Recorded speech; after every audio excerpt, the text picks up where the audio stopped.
कृषि तथा खाद्य सुरक्षा आयोजना बहुदाताहरूको सहयोगमा स्थापित global agriculture and food security कार्यक्रमको अनुदान सहयोगमा नेपाल सरकार कृषि विकास मन्त्रालय मार्फत मूल रूपमा कार्यान्वयन गरिने आयोजना हो। आयोजना सन् 2013 देखि सन् 2018 सम्म 5 वर्ष सञ्चालन हुनेछ। यस आयोजना तर्जुमा कार्यान्वयनका लागि विश्व ब्याङ्कले सुपरिवेक्षणकर्ताको भूमिका निर्वाह गर्दै आएको छ। कृषि तथा पशुजन्य पदार्थको उत्पादन तथा उत्पादकत्व बढाई, खाद्यान्न तथा पौष्टिक खाद्य पदार्थको उपलब्धता र पहुँच बढाउनका साथै खाद्य पोषण सम्बन्धी आनीबानीमा परिवर्तन ल्याएर लक्षित वर्गको समग्र खाद्य तथा पोषण सुरक्षामा सुधार ल्याउने दृष्टिकोण यस आयोजनाको छ। नेपालको मध्यपश्चिमाञ्चल तथा सुदूरपश्चिमाञ्चल विकास क्षेत्रको खाद्य सुरक्षाको दृष्टिकोणबाट जोखिममा रहेका मध्य पहाडी र उच्च पहाडी 19 जिल्लाहरू यस आयोजनाको कार्यक्षेत्र रहेका छन्। यस क्षेत्रमा नै कृषि तथा खाद्य सुरक्षा आयोजना सञ्चालन गर्नुका कारणबारे जानकारी दिँदै कृषि तथा खाद्य सुरक्षा आयोजनाका निर्देशक तेज बहादुर सुवेदी, यो आयोजनाको मुख्य उद्देश्य भनेको मध्यपश्चिमाञ्चलका 12वटा जिल्लाहरू र सुदूरपश्चिमाञ्चलका 7वटा जिल्लाहरू गरेर पहाडी तथा उच्च पहाडी 19वटा जिल्लाहरूमा खास गरी बाली तथा पशुधनको उत्पादन र उत्पादकत्व वृद्धि गर्ने यो आयोजनाको मुख्य लक्ष्य हो। र बाली र पशुधनको उत्पादकत्व वृद्धि गरेर खाद्य तथा पोषण सुरक्षा गर्ने सिलसिलामा यो आयोजनाले खास गरी धान, गहुँ, मकै र आलुको उत्पादकत्व वृद्धि गर्ने लक्ष्य राखेको थियो भने पशुधनतर्फ मासु उत्पादन, अण्डा उत्पादन र दूध उत्पादनमा पनि वृद्धि गर्ने यो आयोजनाको लक्ष्य रहेको थियो। कृषि तथा खाद्य सुरक्षा आयोजना सञ्चालित जिल्लाहरूमध्ये सल्यान जिल्ला मध्यपश्चिमाञ्चल विकास क्षेत्रको राप्ती अञ्चलमा पर्ने पहाडी जिल्ला हो। प्राकृतिक सम्पदाले धनी यस जिल्ला खाद्यान्न उत्पादनका दृष्टिकोणबाट भने आत्मनिर्भर बन्न सकेको छैन, तर पनि केही कृषिजन्य उत्पादन बढ्दै गएको छ। 40 गाउँ विकास समिति रहेको सल्यान जिल्लामा कृषि, पोषण र पशुपालन सम्बन्धी छुट्टा छुट्टै कार्यक्रम विभिन्न 10 गाउँ विकास समितिमा सञ्चालित छन्। कृषि नै मुख्य पेशा रहेकाले जिल्लामा कृषि तथा खाद्य सुरक्षा कार्यक्रम सञ्चालित गाउँ विकास समितिमा कृषक पाठशाला, साना अनुदान कार्यक्रम अन्तर्गत साना सहकारी सिंचाई कार्यक्रम, नमूना घर बगैँचा स्थापना गर्ने कार्यक्रमहरू सञ्चालित छन्। सल्यानका विभिन्न 10 गाउँ विकास समितिमा विगत 3 वर्षदेखि सञ्चालित कृषक पाठशालाबाट कृषकहरूले सिकेको ज्ञान र प्रविधि बाली उत्पादनमा प्रयोग गर्न सहयोग पुग्ने गरेको छ। उत्पादकत्वको वृद्धिका लागि मसिनको प्रयोग गर्न पनि उनीहरूलाई मद्दत पुग्ने गर्दछ। यसबारे जानकारी दिँदै जिल्ला कृषि विकास कार्यालय सल्यानका वरिष्ठ कृषि विकास अधिकृत टेक प्रसाद लुइटेल, कृषकहरूले केही प्रविधि बुझ्नु भएको छ, त्यो प्रविधिलाई अर्को वर्षको बालीमा पनि अवलम्बन गर्ने र त्यसपछि बालीको उत्पादन र उत्पादकत्व बढाउने किसिमको ज्ञान कृषक पाठशालाबाट किसानहरूले सिक्नु भएको छ भने त्यस्तै गरी त्यही सिकाइकै आधारमा प्रविधि अवलम्बन के गर्न सकिन्छ, मेसिनरीहरू कसरी लान सकिन्छ, ती कुराहरूमा किसानहरूले सिकिरहनु भएको छ। र साना सिँचाइ र सहकारी सिँचाइ मार्फत विभिन्न सिँचाइहरूको मर्मत, सम्भार र बढी पानी खेतसम्म पुर्याउन सकिने स्तरको गुणस्तरीय कुलो निर्माणका कार्यमा खर्च भएको छ। साना सहकारी सिंचाई मार्फत कुलो मर्मत सम्हारको काम हुने गरेको छ भने बढी पानी खेतमा पुर्याउन सक्ने गुणस्तरीय कुलोहरू निर्माण समेत भएका छन्। यसबाट खेतबारीमा पानीको आवश्यकता पूरा गर्न कृषकलाई सजिलो भएको छ। साना अनुदान सहयोग कार्यक्रम अन्तर्गतको नमूना घर बगैँचा स्थापनाबाट दैनिक रूपमा कृषकलाई आवश्यक पर्ने तरकारी र बाली पात्रो मार्फत वर्षभरि कृषि उत्पादन कसरी गर्न सकिन्छ भन्ने ज्ञान पाउन सजिलो भएको छ। प्रभावकारी कार्यक्रमको रूपमा देखिएको साना अनुदान सहयोग कार्यक्रमबाट कृषकहरूको आर्थिक अवस्था र जीवनस्तरमा सुधार आएको छ। साना अनुदान सहयोग कार्यक्रमलाई थप प्रभावकारी बनाउन अनुगमन बढाउँदै लैजानुपर्ने जिल्ला कृषि विकास कार्यालय सल्यानका वरिष्ठ कृषि विकास अधिकृत टेक प्रसाद लुइटेलको भनाइ छ। कार्यक्रमको मर्म छ कृषि तथा खाद्य सुरक्षा। अब त्यही लाइनमा नै कार्यक्रमहरू सञ्चालन भएको छन् कि भएको छैनन् भन्ने किसिमबाट र त्यसको मर्म अनुसारको अनुगमनको पाटोलाई अलि बढी बढाउन म आयोजना टिमलाई अनुरोध गर्न चाहन्छु। सल्यान जिल्लाको सिद्धेश्वरी गाउँ विकास समिति 9 साना अनुदान सहयोग कार्यक्रम अन्तर्गत ढोरचौर कृषि सहकारी संस्थाले गोलभेडा खेती गरेको छ।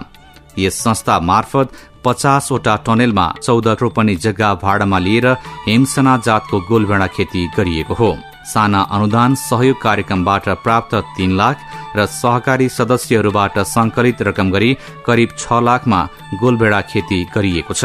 उत्पादित गोलभेडा स्थानीय रूपमै 13-14 क्विन्टलसम्म बिक्री हुने गरेको छ भने बाँकी उत्पादन कृषि उपज बजार केन्द्र कपुरकोटको संकलन केन्द्रमा पठाउने गरिन्छ। अहिलेसम्म सर अब यो हाम्रो सुरुको सिजन अब त्यति अब अनुभव पनि अब नयाँ किसान काम पनि अब नयाँ भएको हुनाले हामीले भर्खर अब बिक्री गर्न सुरु गरेका छौँ। अब त्यही 13-14 क्विन्टल मात्रै बिक्री भएको छ अहिले। अब सुरुको हो, अब पछि अब लास्टमा गएर त्यसको आय व्यय लगानी कति हुन्छ, अब त्यसमा अब आम्दानी कति हुन्छ त्यो अब सिजन सिजेपछि मात्रै थाहा हुने। गोलभेडा खेतीका क्रममा आवश्यक प्राविधिक सहयोग जिल्ला कृषि विकास कार्यालय सल्यानबाट पाएको ढोरचौर कृषि सहकारी संस्थाका सदस्य दीपक गिरीको भनाइ छ।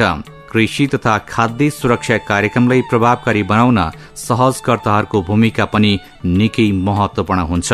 त्यो ढोरचौर कृषि सहकारी संस्था अन्तर्गत चाहिँ 50 वटा टनेल चाहिँ बनाएर त्यसमा चाहिँ टमाटर खेतीहरू चाहिँ गर्नुभएको छ, प्लास्टिक टनेल। कृषि विकास कार्यालय र सहकारी संस्थाहरूबीच उनीहरूले सहयोगी भूमिका खेलेको पाइन्छ। किसानहरूलाई खेतीबाली लगाउँदा आवश्यक प्राविधिक ज्ञान र सिप दिलाउने काममा कृषि प्राविधिक जेटीहरूले पनि प्रभावकारी भूमिका खेल्न सक्छन्। यो कार्यक्रमको लागि पहिला अब सहकारीलाई जानकारी गराइयो, राख्नु कार्यक्रम गर्न सक्छ भनेर राख्नुभयो, पर्यो गएर अनि खुसी लाग्यो। अब गर्दै हुनुहुन्छ उहाँहरूले। प्लास्टिक टनल बनाउनुहोस् भन्ने सल्लाह सुझाव अब त्यसमा प्राविधिक कुरा आवश्यक पर्ने प्राविधिक कुराहरू सिकाए।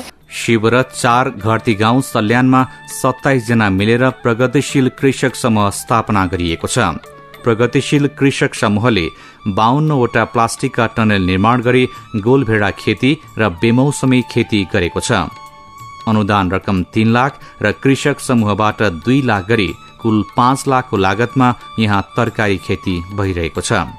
समूहमा आबद्ध किसानहरूले सुरुमा परम्परागत तरिकाबाट बाली लगाउँदै आएकोमा अहिले भने साना अनुदान सहयोग कार्यक्रम अन्तर्गत प्राप्त आर्थिक अनुदान र प्राविधिक सहयोगपछि खेती प्रणालीको तरिका फेरिएको छ, उत्पादन बढेको छ।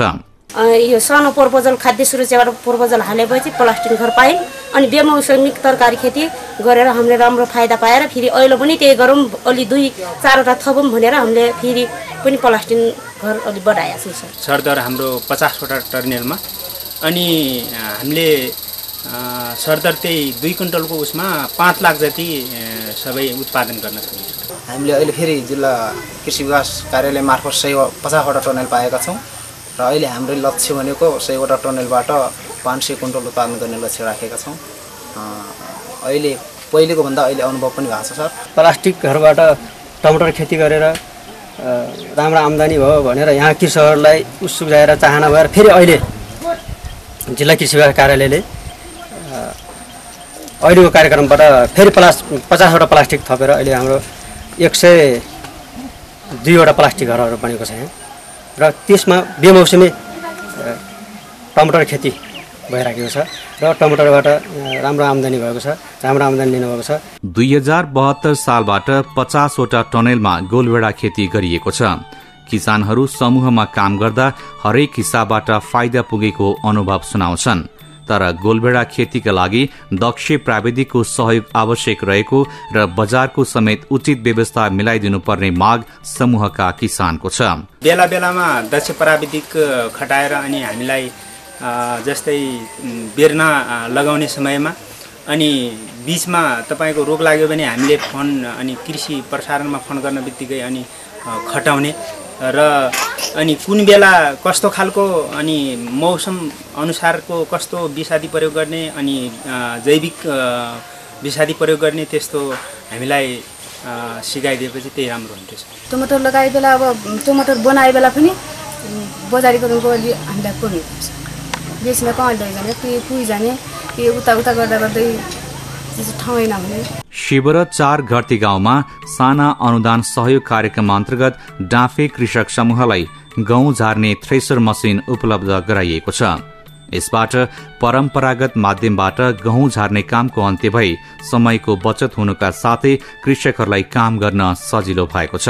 साना अनुदान सहयोग कार्यक्रम अन्तर्गतको यो थ्रेसर मेसिन जसबाट चाहिँ गहुँ झार्नको लागि चाहिँ भनेर उहाँले माग गर्नुभएको थियो र उहाँले साना अनुदान सहयोग कार्यक्रम अन्तर्गत परेर ल्याएर यसचोटिको गहुँ पनि झार्नमा प्रयोग गरिसक्नु भएको छ। पहिला हातले सुट्नु पर्थ्यो अनि पसिनाहरू बगाउनु पर्थ्यो अनि बच्चाहरूलाई रुवाएर पनि काम गर्नु पर्थ्यो।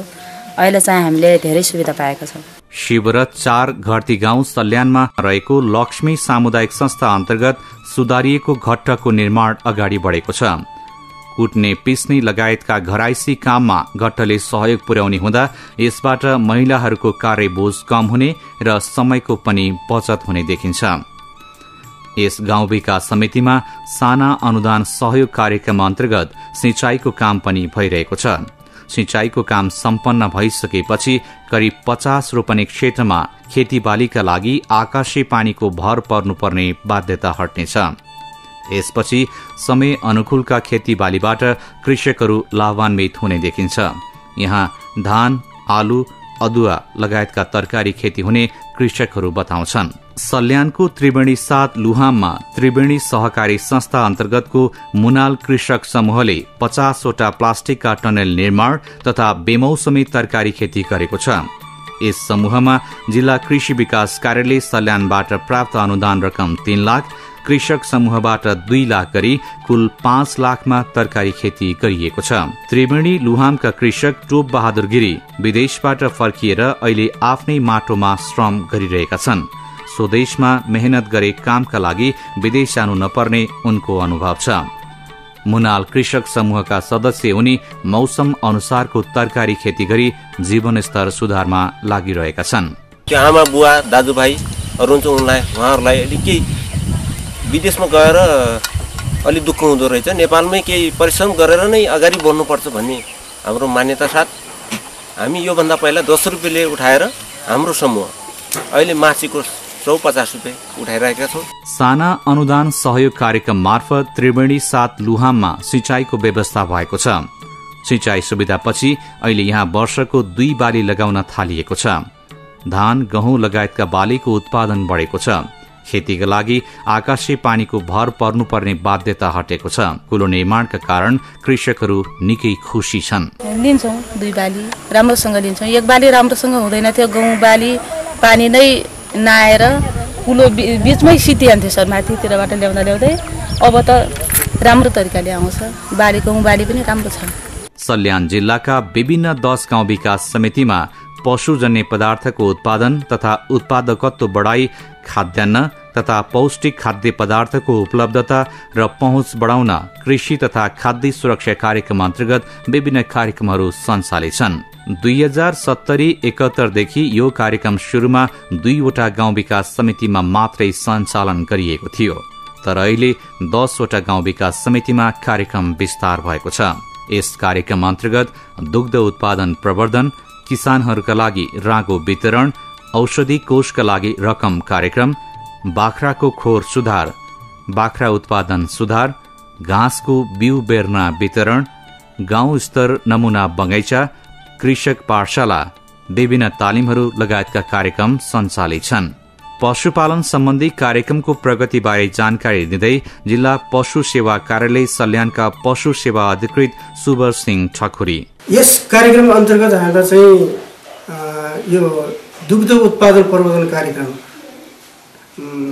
डेरी प्याकेज कार्यक्रम चाहिँ सञ्चालन भएको छ। यसमा मुख्यतया चाहिँ भैँसीहरूको लागि चाहिँ राङ्गो वितरण, किसानहरूको लागि चाहिँ च्यापकटन वितरण अनि मिल्क क्यान वितरण र त्यस्तै गरेर चाहिँ घाँसका बिउ बेर्नाहरू र त्यसपछि उहाँहरूलाई चाहिँ तालिम र औषधि कोष स्थापनाको लागि चाहिँ पनि चाहिँ पैसा उहाँहरूलाई गएको चाहिँ छ र त्यसै गरेर चाहिँ उहाँहरूको लागि चाहिँ खोर सुधारको कार्यक्रम पनि हामीले चाहिँ सञ्चालनमा चाहिँ ल्याएका चाहिँ छौँ। साना अनुदान सहयोग कार्यक्रम अन्तर्गत किसानहरूलाई कृषक पाठशाला मार्फत उन्नत पशु कार्यक्रमबारे जानकारी दिने गरिन्छ। किसानहरूलाई बोयर जातको बोका दिएर उन्नत जातको बाख्रा उत्पादनमा सहयोग गर्ने समेत गरिएको छ। बाख्रा पालनका लागि किसानहरूले 3 लाखसम्म माग गर्न पाउँछन् भने प्रतिस्पर्धाका आधारमा छनौट हुने कृषक समूहले रकम प्राप्त गर्ने गर्दछन्। सल्यानको शिवरत गाउँ विकास समिति 4 घरती गाउँमा 25 सदस्य रहेको मिलिजुली कृषक समूह छ। विगतमा यहाँका किसान अव्यवस्थित तरिकाबाट बाख्रा पालन गर्दथे, तर समूह गठनपछि भने बाख्रा पालन व्यवस्थित बनेको छ। अरू क्षेत्रमा बोयर बोकाबाट राम्रो उपलब्धि दिने गरेकोमा घरती गाउँमा भने उपलब्धि त्यति राम्रो देखिएको छैन। समूह मार्फत बाख्रा पालन गर्दा नमूना खोर निर्माण गरी बाख्रालाई रोगबाट बचाउन मद्दत पुग्दछ। यस्तै एउटा गोठमा एउटा बोयर बोका राख्ने व्यवस्था मिलाइन्छ। जिल्ला पशु सेवा कार्यालयले एउटा कृषक समूहलाई 18,000 को घुम्ती कोषको व्यवस्था, घाँस, बिउ बेर्ना लगायतका तालिम समेत दिने गर्दछ। खोर बनाएर बाख्रा पालन गर्दाको फाइदा र अरू आवश्यकता बारे मिलिजुली बाख्रा पालन समूह शिवरत गाउँ विकास समिति 4 घरती गाउँकी अध्यक्ष जय कला कुमारी घरतीको भनाई यस्तो छ। यो खोर बनाएपछि हामीलाई धेरै किसिमका रोगहरू हट्ने रहेछन् र बाख्रालाई राम्रो हुनेछ, मल एका ठाउँ थुप्रोनु सजिलो हुने रहेछ सर। अनि हामीले यो कार्यक्रम पाएदेखि हामीलाई बाख्राहरू रोग लाग्न वञ्चित भए, तर उबाट हामीले यसलाई 6 महिनाको लागि सुई भ्याक्सिन दिनलाई चाहियो सर। त्यही 3 महिनामा हामीले जुकाको औषधि खुवाउनु पर्यो, तर खुवाउँदाखेरि पनि हामीलाई प्राविधिक त आउनुभयो, तर प्राविधिक आए पनि औषधि मात्रा पुगेन। त्यो भएकाले हामीलाई औषधि मात्रा दिनु पर्यो। तर खोर सुधारको लागि हामीलाई एउटा